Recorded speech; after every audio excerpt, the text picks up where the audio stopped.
বাঙালি কাঠি করতে ওস্তাদ কথাটা যেমন ধ্রুব সত্য, ঠিক তেমন বাঁকুড়াবাসী চপ মুড়ি খাওয়াতে ভীষণ আসক্ত। ক্রিসপিংকে একটু বুঝিয়ে বলে দিলে বা দু একটা ডেমো দেখিয়ে দিলে ও কিন্তু দিব্যি সুন্দর কাজটা করে ফেলতে পারে। এগুলো এখন গোল গোল চপ ভাজা হচ্ছে, আর আমার এই চপের আকারটা ঠিক পছন্দের নয়। সেই জন্য এই ফাঁকে আমি কাজলা কাকুর চায়ের দোকানের চপের আকারটা সেরে ফেলবো, আর তার জন্য এখন বেশি করে লঙ্কা গুঁড়ো আর ভাজা মশলা দিয়ে নিচ্ছি। আচ্ছা, তোমাদের কেমন চপ পছন্দ আমায় জানিও তো, গোল গোল নাকি এই 1 টাকার সাইজের চ্যাপটা চপ?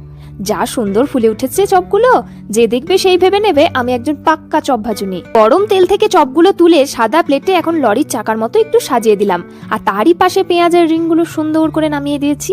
লাল সস আর সবুজ লঙ্কা দেওয়াতে প্লেটটা পুরো 3 স্টার হোটেলের ডিশ মনে হচ্ছে।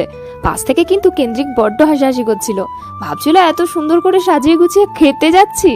একতলা মুড়ি মাখতে মাখতে ভাবছিলাম আফ্রিকায় চপ ভাজার ব্যাপারটা বোধহয় এইবার গিনিস বুকে ঠিক উঠেই যাবে। এই দেখো, আজকে সোনাইয়ের মনটা এত খুশি, আজ পেয়েছে না